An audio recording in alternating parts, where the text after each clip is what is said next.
ഇന്ത്യയുടെ കാര്യത്തിൽ ട്രംപിന്റെ കൽപ്പന ഒട്ടും തന്നെ ഏശിയിട്ടില്ല. ഇപ്പോഴിതാ ട്രംപ് വിചാരിച്ചതൊന്നും തന്നെ നടന്നിട്ടില്ല. അതിൻ്റെ പ്രധാനപ്പെട്ട ഒരു ഉദാഹരണമായി നമ്മുടെ സമുദ്രോൽപ്പന്നങ്ങളുടെ വിപണി മാറുകയാണ്. സമുദ്രോൽപ്പന്നങ്ങൾ എന്ന് പറയുമ്പോൾ മത്സ്യബന്ധന മേഖലയുമായി ബന്ധപ്പെട്ട് ഉള്ള പല രീതിയിലുള്ള ഉൽപ്പന്നങ്ങൾ, അതിൽ ചെമ്മീനുണ്ട്, അങ്ങനെ പല കാര്യങ്ങളുമുണ്ട്. ഇതിൻ്റെ ഏറ്റവും വലിയ വിപണി എന്ന് പറയുന്നത് അമേരിക്കയായിരുന്നു.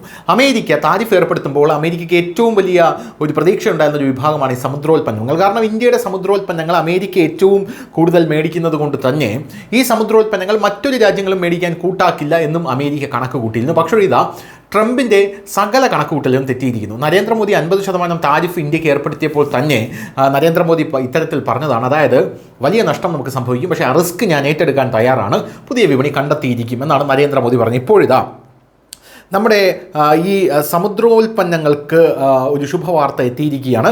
ഇന്ത്യയിൽ നിന്നുള്ള 102 കമ്പനികളെ കൂടി സമുദ്രോൽപ്പന്ന കയറ്റുമതിയുടെ പട്ടികയിൽ യൂറോപ്യൻ യൂണിയൻ ഉൾപ്പെടുത്തി എന്നുള്ളതാണ് സുപ്രധാനമായിട്ടുള്ള റിപ്പോർട്ട്. ഇതോടെ യൂറോപ്യൻ യൂണിയനിലേക്ക് കയറ്റുമതി ചെയ്യാൻ അനുമതിയുള്ള ആകെ കമ്പനികളുടെ എണ്ണം 604 ഉയർന്നു. 2023-24 $110 കോടി സമുദ്രോൽപ്പന്ന കയറ്റുമതിയാണ് ഇന്ത്യ യൂറോപ്യൻ യൂണിയനിലേക്ക് നടത്തിയിരുന്നത്.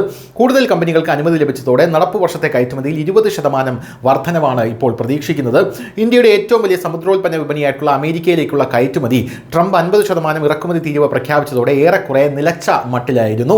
ഈ സാഹചര്യത്തിൽ വിപണി വൈവിധ്യവൽക്കരണത്തിനായി കേന്ദ്ര വാണിജ്യ മന്ത്രാലയവും സീ ഫുഡ് രംഗത്തെ അസോസിയേഷനുകളും സംയോജിതമായി നടത്തിയ ചർച്ചകളുടെ ഫലമാണ് 100ലേറെ കമ്പനികൾക്ക് കൂടി കയറ്റുമതി അനുമതി ലഭിച്ചതിന് പിന്നിലെന്ന് ബേബി മറൈൽ ഇന്റർനാഷണൽ മാനേജിംഗ് പാർട്ട്ണർ ഇപ്പോൾ അറിയിച്ചിരിക്കുകയാണ്.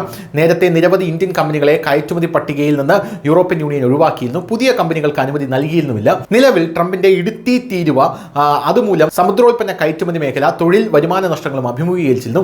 ഈ വേളയിലാണ് വിപണി വൈവിധ്യവൽക്കരണം ലക്ഷ്യമിട്ട് വാണിജ്യ മന്ത്രാലയവും സീ ഫുഡ് രംഗത്തെ അസോസിയേഷനുകളും ചർച്ചയിലേക്ക് കടന്നത്. എന്തായിരുന്നാലും അവർക്ക് കാത്തിരുന്ന ആശ്വാസം ലഭിച്ചു എന്ന് തന്നെ പറയേണ്ടിയിരിക്കുന്നു. News desk, news India Malayalam.